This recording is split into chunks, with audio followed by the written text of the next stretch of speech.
Hello, everyone, and welcome to another episode of the Idea to Value podcast. I'm your host, Nick Skillicorn, and I'm thrilled to have with me today Marcus du Sautoy.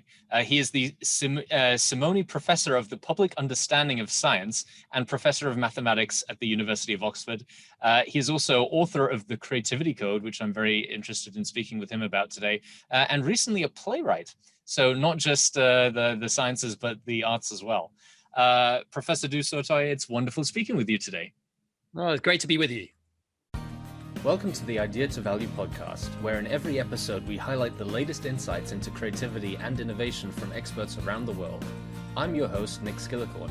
I care about the evidence behind what makes ideas happen, and I've already helped thousands of people just like you through my unique insights into recent scientific findings of how creativity works. I also show you how to turbocharge innovation programs so they finally deliver on the value and ideas you've been struggling to execute. Get your free training on how creativity can be improved by registering now at www.ideatovalue.com. Now let's get on with today's episode.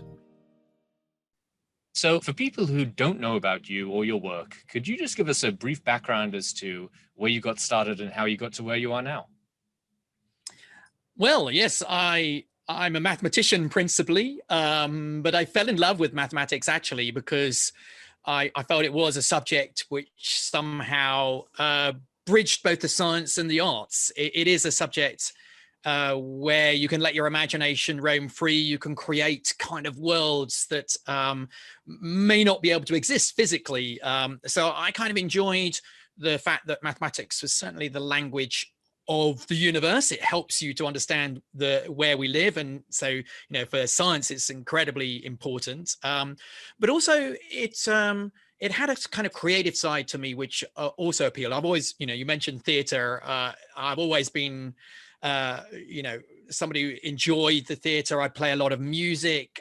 So I found that mathematics just was in that sweet spot between the two. So that's kind of why I chose this sort of direction. And then the other thing I'm also really passionate about is not only creating new science and new mathematics, but also communicating it. So my professor of mathematics is also twinned with this professor for the public understanding of science. And in a way, I sort of think of that role almost like an ambassador for this extraordinarily powerful superpower, the world of science. And so it's very important for me to sort of communicate the kind of bubbling new ideas in science and mathematics, which are going to impact on society.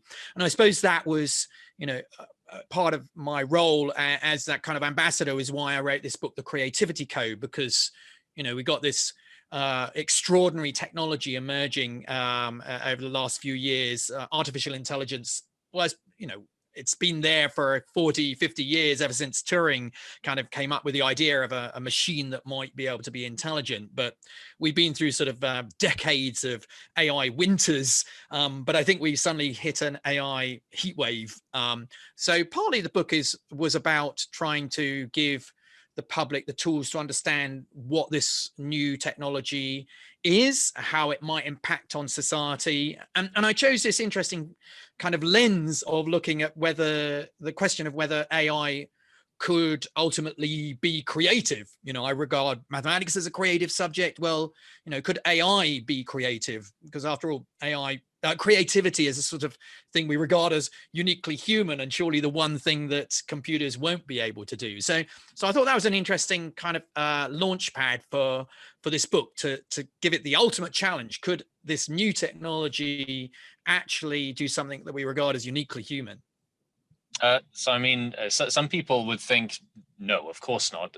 Creativity is the one endeavor where humans are the originators and the judges of what is creative.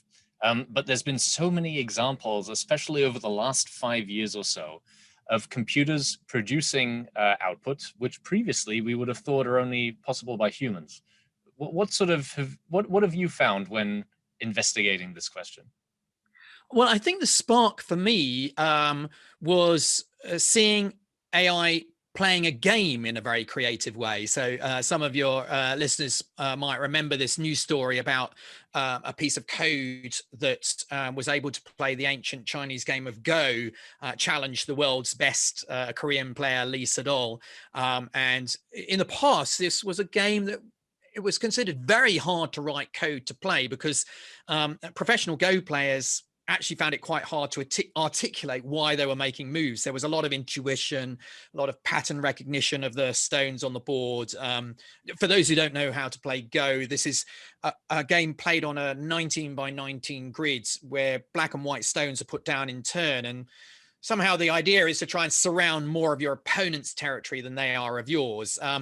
So it's a game which involves a lot of patterns on the board. I think I read somewhere, and I'm very familiar with the game with Lee Sedol, but just to give a glimpse of how complicated this game is, there's more permutations in this game than atoms in the universe or something like that. Oh, yes. I don't think the atoms get anywhere near the number of permutations. And, you know, in contrast to chess, which actually gets simpler as the game goes on because pieces get taken off, this is a game which sort of increases in complexity as you go forward.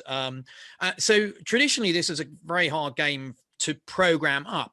But ultimately, they were able to do this. But okay, we got quite used to computers playing games and beating humans, but there was something really special that happened in game 2, and we now call it sort of the first creative act of AI, Move 37 game 2. And this is where a move was made that was so surprising. And I remember watching this on YouTube and all the commentators gasping at what they regarded at first sight as a very bad move. It was a move where the stone was placed quite deep into the center of the board. And early on in the game, you just don't make that kind of move. But ultimately, AlphaGo, the name of this code, was able to use this early move towards the end of the game to actually control a huge area of land on the board. So for me, this move passes 3 things I'm looking for. I mean, what is creativity? I quite like a definition by a cognitive scientist, Margaret Bowden, who said we should regard something as creative if it's new, if it's surprising. So that's interesting because that's quite subjective, engaging your emotions, and it should have value.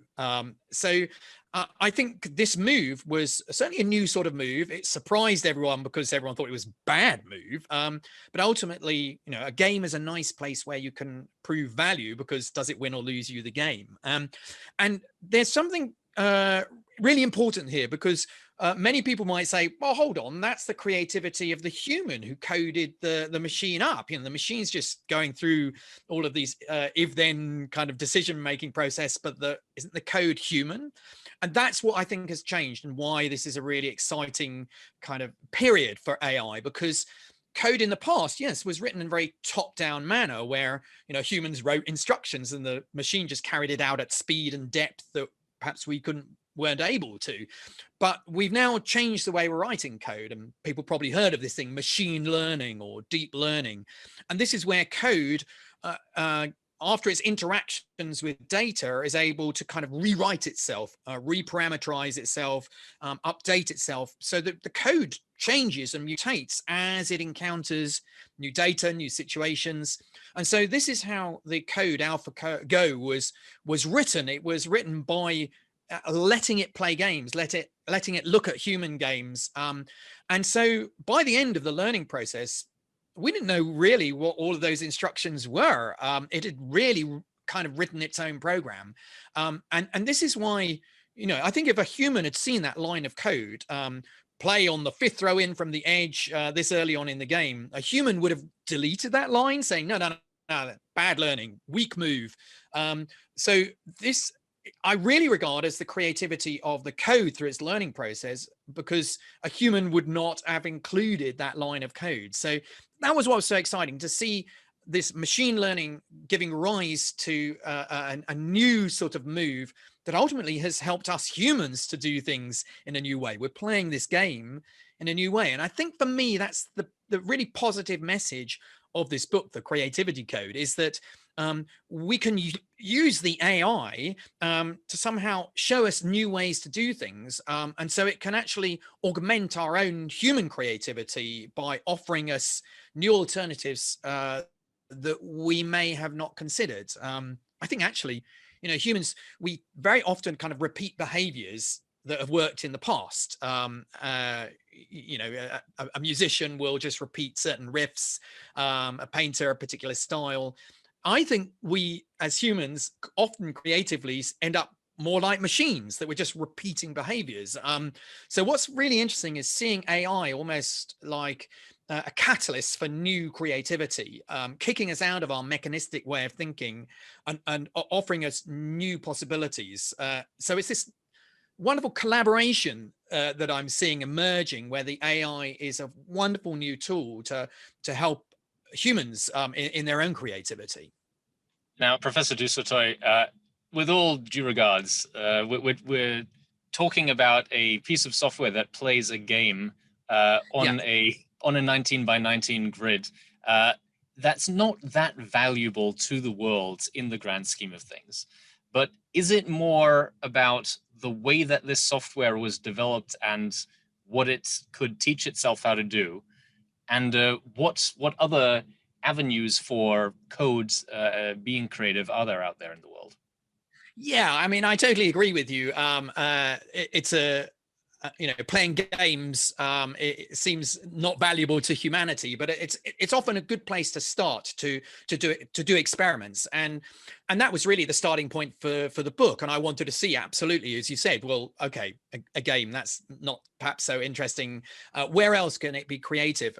And what I saw was really interesting is that in realms we regard as very human, like painting or music or poetry, that what it was able to do was, for example, take the art of the last 1,500 years, learn what we value in art, learn about particular styles of art, and then to push us. I mean, one of the major criticisms of AI often is that, well, surely it's just going to produce more of the same. How can it be creative? It's just going to produce another Rembrandt. And that's certainly true. It's very good at copying style. But what I've seen is really, that like that move 37 in game 2, pushing us into the new. So there have been some very interesting new algorithms called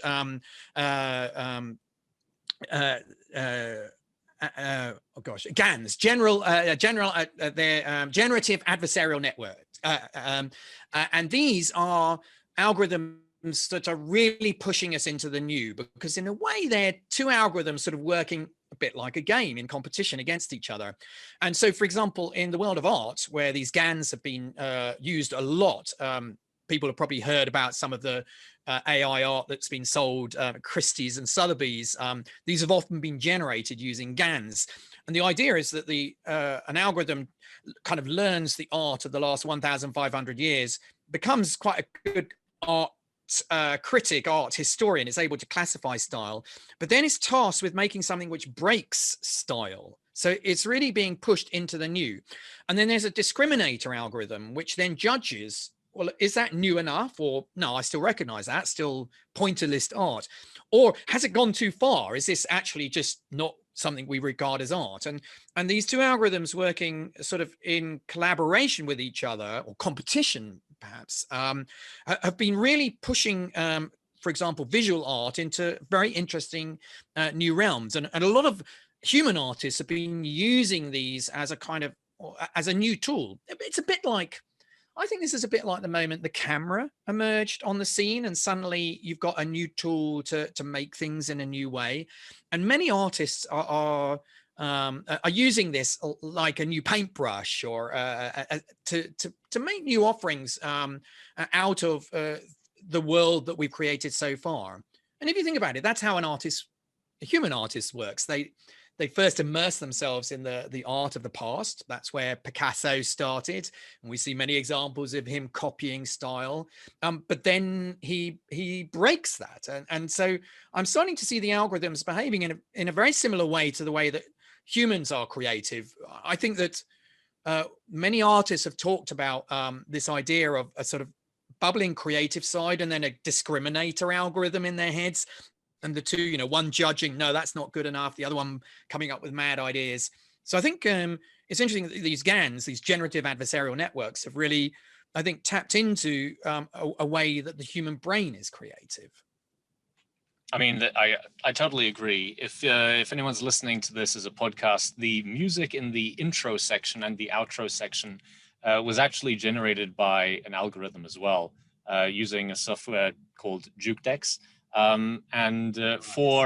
For about $1, in about 30 seconds, I got a completely original piece of music. Now, this tune that I downloaded is about 7 years old now. From what I understand, over the last couple of years, the algorithms have become capable of significantly more nuanced and complex work. Is that right? Yes, I think music is a very interesting example because it's quite an abstract world. And so it's sort of ripe in a way for an algorithm to play with, you know, seeing patterns emerging, recognizing patterns, merging patterns. And one of the interesting stories I tell in the book is about a jazz AI improviser. It's called the Jazz Continuator. And this AI, it took the jazz improvisations of a pianist, Bernard Lubat, in Paris, and it learnt the sort of style that he liked and what was able to sort of predict perhaps what might come next in a sequence of notes, sort of thing an algorithm is very good at, picking up patterns and extending them. But what was, again, really interesting in this case was when Bernard Lubat performed with this jazz improviser, the audience found it very difficult to tell which was which. In fact, they attributed the AI with the human qualities because they felt it had a level of complexity that was, they thought, beyond what a computer would manage. But it was Bernard Lubat's response to playing with this jazz improviser. He said, I recognize everything that the jazz AI improviser is doing. It's my world, but it's doing things I've never, ever thought about doing it. And he said, it's years ahead of me, yet everything it plays is absolutely me. And so, again, here we see the AI perhaps pushing Bernard Lubat out of his comfort zone of particular way of playing and saying, well, with your sound world, you could do this with the things you're doing. So he didn't have to learn something completely new. He just uncovered that there were new things hiding inside his old material. I'd like to ask you now about one very specific algorithm, which has only been out for a couple of months, but is getting a lot of interest. You're nodding your head. I think you know which one. Let me guess. GPT-3. It is indeed GPT-3. Yes. For people who don't know about GPT-3, what is it and what makes it so interesting? Well, so this, I've talked about visual art and music. One of the real challenges has been the written word. And I was quite surprised when I wrote the book that I thought AI would be very good at writing because there's a huge amount of data available and it's kind of quite discrete, what word's going to follow another word. So I thought it would be much better at writing. And what's interesting is that the writing algorithms up to the appearance of GPT-3 were pretty good at locally producing a sentence that made some sort of sense. But it was sort of, put a few sentences together and it just became rather meaningless. So GPT-3, which has been developed by, I think it's OpenAI, this is somehow real weapons grade text generation algorithm. And basically, again, like the art algorithms, it's been given all of the literature that we've witten, a lot of things. All of Wikipedia, all of the sort of scanned books there are. Exactly, Gutenberg project, all the books from the past. So much has been digitized now. And I think, again, this is the exciting thing for me that, as a human, we have problems of embodiment. I mean, I can physically not read, more than about 4,000, 5,000 books in a lifetime. This AI has got access to, all whole of world literature and in every language possible. So this is the exciting thing, that AI offers us the possibility of doing things at scale that we humans cannot do. So I think that's what we want to do. We want to exploit what AI can do that we can't do, and combine that with the things that we're good at, which AI can't do. So this GPT-3, I mean, one of the most interesting projects was a book that was produced quite recently by an artist, Kendrick. He wrote a book in collaboration with GPT-3 during lockdown. And it's a, I mean, it's interesting because it's quite difficult to distinguish who's the artist and who's the AI, because they're both a bit on a stream of consciousness. But again, what's fascinating is when you read the GPT-3 talking in response to Kendrick's kind of prompts, it's coming up with, a couple of paragraphs which are really quite stimulating and interesting, and cogent, because it's really, it's tapping into things it's read, and perhaps reproducing a version of them melded with other things. But again, one thing that it lacks when you read the whole of this book, and this is quite often what I've picked up with these text generation algorithms, is that it locally can produce things that make sense, but globally it just doesn't have a sense of where it's going. It doesn't really have anything to say. I mean, so, I think it might be able to write a few paragraphs of a newspaper article. Indeed, I got not GPT-3, but another text generation algorithm to write one of the stories in my book. So 350 words are not mine, but the AI that I told it to, basically, it was a very well told story on the internet by many different sources. And I thought, well, there's a lot for it to go and learn on. And then it produced 350 words, which has been very convincing, because my editor at Fourth Estate, my publisher in the UK, she still has not identified which passage is by the AI, which I find deeply depressing, because I think it's very badly written. I don't quite understand why she can't pick it up. But this kind of long-term challenge that, still AI, it's not conscious. It's not got an emotional world. So it hasn't got, I think this word intention was very interesting for me, because most of the time, our creativity comes from our intention to want to communicate something that we feel, something we've seen, wanting to have a conversation with another conscious being. And at the moment, all the creativity coming from the AI, the intention is still coming from a human that is prompting it to paint, to play a game of Go, to write. And so, it hasn't got anything really to say yet. So GPT-3 is extraordinary in being able to produce very cogent text, but ultimately I don't think it's going to write a very interesting novel until it's got an internal world, and it's just wants to tell us, I've suddenly become conscious and I need to tell you about this, and this is how it feels. I think it would be very interesting to find out from you, in this context of the 350 words which are in your book, and related to the art which Christie selects to sell, and the music that these collaborators choose to put out there, is there's always this element of choice. So it's the human which is selecting which of the 20, 100, 2,000, 10,000 options which the algorithm is producing to actually put out there into the world. So completely honestly, the 350 words which your algorithm produced, was that the first time you pressed generate, or did you give it a couple of chances to produce something that you thought, okay, this can go in the book?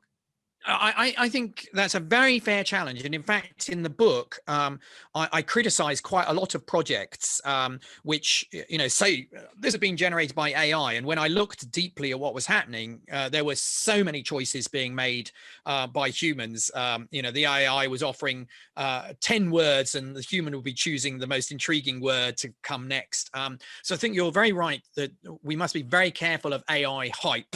I think that we're in a very similar situation to the .com period, the turn of the millennium, where any company puts .com on the end and suddenly their stock rises. At the moment, any company that says we're using AI in our productivity, our innovation, suddenly the stock rises. So I think you're right to be critical. However, what I think is interesting is that in the past, you're right, you'd press a button and it would spew out 300 paintings and you choose the one that was kind of interesting. But now there is an element of choice being made by the AI. And I think these GANs are illustrative of that, where there is now an algorithm saying, no, I reject that. And it is ultimately only putting forward one or two things by the end where it could have put just overloaded. So to answer your question, actually, I gave the AI a couple of different prompts to try and write this story, and I did have in the end probably about 2 or 3 versions of this, but I was very strict actually, because I thought it'd be very easy to manipulate this and make it funny or make it kind of good, convincing. And in the end, I just chose one of the 3 that was generated as my example. And actually, I did another project, a music project with a composer, where we got the AI to learn on Bach, got Bach's keyboard works, and then we gave it a piece that it hadn't seen before by Bach, but we'd taken chunks out of it. And then we asked the AI to fill in the chunks. And then we played this at the Barbican in London to an audience and asked them, can you see where the joins are? And again, I was very strict with the composer, who was really tempted to manipulate what the AI had come up with to make it a little bit smoother in and out. I said, no, for this to be a good test of the AI, we have to just leave it as it is. If it's clunky, it's clunky. That's the point. It illustrates that it hasn't understood a smooth transition. So I think, one has to be very careful with a lot of the projects that I've seen coming out, that the human element has just been faded out. And actually, if you look, it's 95% human and 5% AI. So I think we need a little bit more AI honesty. Speaking of honesty and humanity, I've really enjoyed the conversation about the Creativity Code, but that's not the only work you do. You also are involved in the public understanding of science. And that, I think, is in some ways become more challenging over the last couple of years. What is your view on what's happening with public's trust in science, and especially in what is true compared to what is popular? Yes, actually, I think that there's been more and more of an expectation that scientists can't just hide in the lab doing their work, that part of their job is to have a dialogue with society to make sure that people are aware of the innovations, the impact that these things are having. So I think that has actually produced more trust recently in many of the things that scientists are doing. I mean, that partly, I was part of a committee at the Royal Society that was decided machine learning, this new AI, it's going to have a big impact. We need to start informing society about the possibilities of bias creeping into these algorithms, where they can go wrong. So that dialogue, I think, has helped to give people a feeling like that they're being involved in the discussion. So I think my feeling is that there's actually more trust than there was, say, 20 years ago in the world of science, thanks to many people stepping up to the plate and trying to communicate what the things we know, the things we don't know. And I think this is perfectly illustrated in this current period, where we've been very dependent on a kind of tension between politics and science during the pandemic. It's been very important for scientists to say at certain points, look, we just do not have enough data at the moment to be able to make a prediction about what's going to happen next. And so that's why we need to be cautious, for example. Or, I mean, I remember when the head of the WHO said, test. That the only way we're going to know where we're going with this pandemic is if we have data. The more data we get, the more we're going to be able to know what's happening. So I think I think many people have realized the importance of society, during this pandemic, but also before. But as you say, you mentioned popular. It's also hugely entertaining. I think people are really enjoying being kind of immersed in some of the amazing discoveries that we've been making over the last few decades. And it's providing a kind of magic for people, immersing yourself in the world of quantum physics. You may think, well, that's not going to have much. Isn't that just like playing a game of Go or something? But actually, I think people have been very excited by trying to understand how our universe works. And I think that's been a drive ever since we've sort of evolved as a species. So I think I really enjoy this part of my life. I find lots of innovative ways to try and bring people to science. I mean, that's why I did this play just recently, which is just being published. It's called It's a Strange Loop. And actually, it's partly an exploration about on stage, you create a character, and that's a bit like a piece of artificial life. So there's an exploration in the play about the tension between something being artificial and something being real. Mathematics, in a way, is very abstract, and physics is very physical. And so there's a lot of discussion of that kind of tension between, is maths real? So I'm really enjoying finding kind of exciting ways to bring science to the public, not just write a science book or talk at a science festival, but to bring science into the theater, I think is means we might access audiences that might not normally think about science as a kind of subject for them. Do you see much danger in misinformation and the way that can sometimes drown out the quieter but very important fact-based voices trying to bring scientific messages out there? Yeah, I mean, this is a real central problem, especially at the moment during the vaccine push, anti-vaxxers. What was very striking to me, there was a paper in Nature which kind of illustrated the scientists' problem, which is, we rely on producing the data, showing you the numbers and hoping that will convince you. But the power of a story, and that's what, the anti-vax movement uses, just one story of a child that they believe, suffered because of the vaccine. A story is way more powerful than the numbers and data. And so that's one of the things I've learned actually in this role as a professor for the public understanding of science, that, you can give people as much data as possible and take them through the arguments, but the power of your own stories, which sometimes is very unscientific. If I bring a story of somebody who was saved because of a vaccine, well, that's one data set, and that's very not what a scientist is meant to do. But I like George Monbiot, the ecologist. He wrote a book called Out of the Wreckage. Where are we going to go from this kind of disaster that we're in?